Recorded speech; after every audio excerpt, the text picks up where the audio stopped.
সুন্দরবনের জেলে বাওয়ালি ও মোয়াল পরিবারের সদস্যদের বিনামূল্যে চিকিৎসা সেবা প্রদান এবং ঔষধ সরবরাহ করেছে কোস্টগার্ড।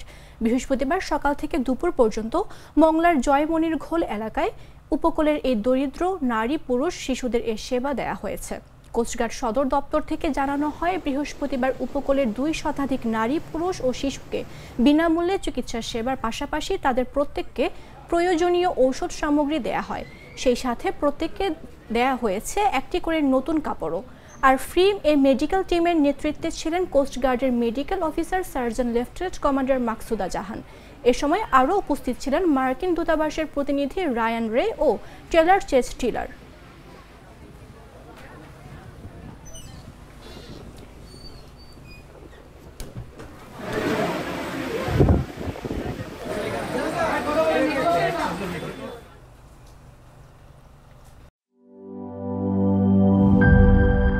সানবিট সব দিবে সামাল।